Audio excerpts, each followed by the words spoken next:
Kumustahan with the walang gutom, reducing food insecurity, undernutrition with electric vouchers, refuel project beneficiaries in Manila. Narito nga si PBBM sa Malate, City of Manila, October 16, 2025. Kasama niya nga rito si Secretary DSWD Rex Gatchalian at syempre hindi mawawala ang Mayor ng Manila na si Mayor Isko Dumagoso Moreno. Narito, kumustahan daw walang gutom at ang programang ito na walang gutom ni PBBM ay tumatarget na mga pinakamahirap sa bansa na hindi na makakaranas ng gutom. Ang target niya pala ay 1 million sa 2027. Panoorin natin ang video na ito. Sorry po, guguluhin po namin kayo ng konti habang kayo nagsha-shopping dito. Ito po ang para ipaalala ko sa ating mga kababayan. Ito po yung ating tinatawag na walang gutom program. Ang bago rito po ay hindi lamang natin iniintindi yung ating yung food supply, ika nga, yung kakulangan ng pagkain. Ngunit bukod pa ron, titiyakin namin na may sapat na pagkain at bukod pa ron ay titiyakin natin na tama po ang kinakain po ninyo para balansyado po ang tinatawag na balanced diet. Meron tayong mga bigas, mais, para naman meron tayong sinusunog, meron tayong protein na tinatawag isda, bata, karne, at siyempre gulay, para naman maging healthy, para kompleto po ang diet ninyo. Hindi na po maaari na isang bandehadong kanin tapos isang pirasong sardinas. Hindi na po pwede yun. Kaya ito po ang ating programa. Ay patuloy po natin at ating ginagawa. Ito ay nasa walang gutom program. Dahil po, kung maalala ninyo, nung bago akong upo, tinanong sa akin, ano ang pangarap ko sa aking termino bilang presidente? Ay ang sagot ko, sana naman magawa natin na pag-alis ko bilang Pangulo ay wala nang gutom na Pilipino. Kaya po may mga programa tayong ganito. Sa programang ito, magkasama po ang food assistance, yung pagbigay po ng mura na pagkain, nutrition education na nakakaunawa kung ano ang mga kailangan na kainin na iba't ibang klaseng pagkain para maging malakas po ang ating katawan, matibay po ang ating kalusugan. At ngunit dito sa walang gutom program, ang bawat pamilya ay may credit, nakakatanggap halos ng 3,000 piso. At ito'y food credit na nandyan po sa inyong EBT card. Ginagawa po natin pinakamadali para nandun lahat na sa imbis na dati nagsimula ito, meron pa tayong counting notebook may notebook tayo na gano'n. Ngayon high-tech na po tayo ngayon, kaya meron na lang kayong card at susunod ay yung tinignan namin na sistema na imbis na kailangan pa magrehistro at imbis na maglagay doon sa parang booklet, ay dyan na lang po sa computer, kayang-kaya po. Ay tuturuan po kayo namin kung paano gawin. Napakasimple lang po. Hindi po kayo dapat magulat. Kayang-kaya po ninyo magawa yan. Kaya bukod pa dyan, kinukonekta na rin po natin na para hindi na yung pagbayad, pwede na ninyo i-konekta sa GCash. Itong yung pambayad. Para lahat ginagawa sa telepono, sa computer, para mas madali.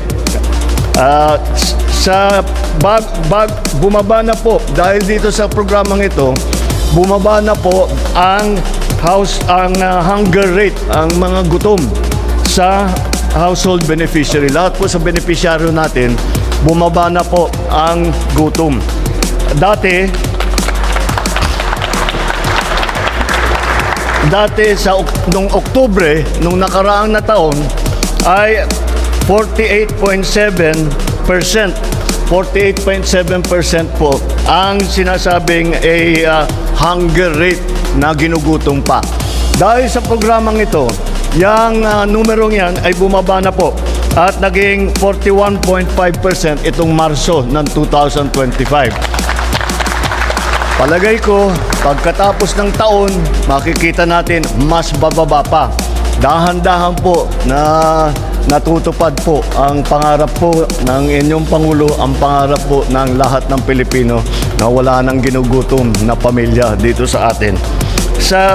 Kaya't magpapasalamat, I'd like to thank of course the ADB because this is their program, the Agence Française Développement and the OPEC Fund for all their assistance for what they have done here. Ito po ay programa nila, dinala nila sa atin at tayo naman inadapt po natin. Kaya't magpapasalamat. Kaya pagka dumaan po kayo dito sa ating mga kaibigan, pasalamatan naman ninyo. Sa tulong ninyo, layunin na dadami po ng sa ngayon ay 600 dadami na sa 2026 sa susunod na taon, dadami na sa 600,000 ang magiging benepisyaryo ng Walang Gutom program. At siguro pagdating ng 2027, paaabutin na po natin ng 750,000 na pamilya. Kaya maaabot na natin dahil po ang hangarin namin ay umabot sa yung 1 million. Yung pinakamahirap na 1 million na pamilya. Dahan-dahan po dahil siyempre ginagawa pa rin po natin yung sistema, dahan-dahan po maaabot na natin lahat ng poorest, pinakamahirap na 1 million na pamilya ay makukubera na nitong ating programa. Kaya patuloy natin, maganda naman ang naging resulta.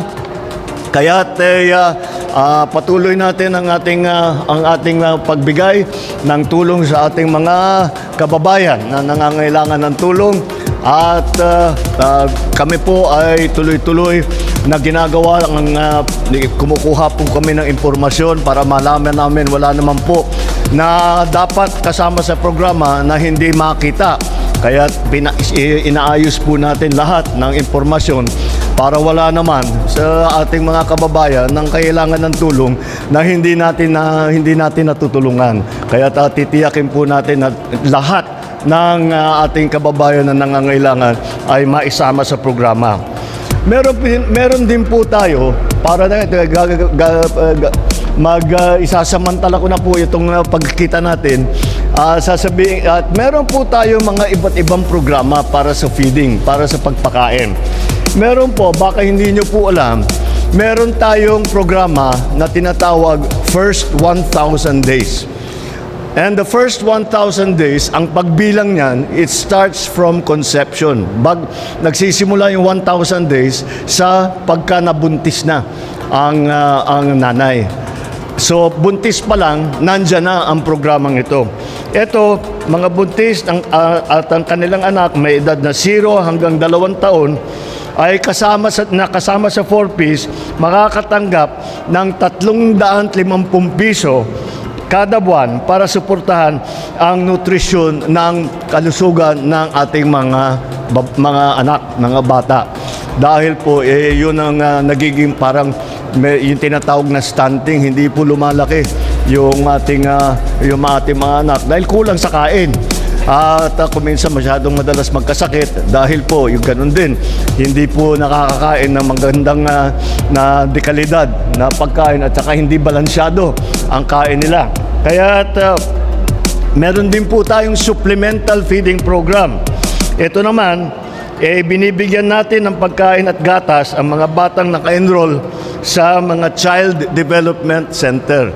Kung saan po tayo nag-aalaga ng mga maliliit na bata, ay meron ding feeding program yan. Pagka pumasok naman sa eskwelahan at kulang ang pagkain ng estudyante, meron din po tayo ang DepEd po, meron ding feeding program po sa kanila.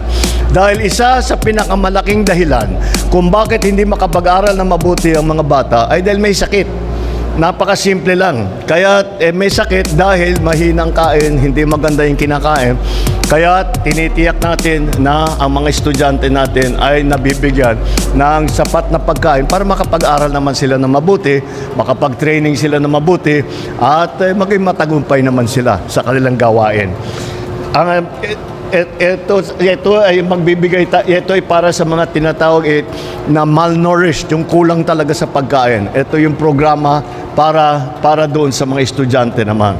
Kaya tinitiyak po ng inyong pamahalaan na lahat po ng pangangailangan, lalong-lalo na ang ating mga kabataan, ay kailangan natin tulungan at bigyan ng lahat ng pagkakataon upang makabili ng ganitong klaseng mga magandang produkto at makapagbigay sa inyong mga pamilya, sa inyong mga anak ng balansyadong kain para kumpleto po ang para lumaki ng maganda, para rin yung pag-develop po ng utak ng bata ay maganda.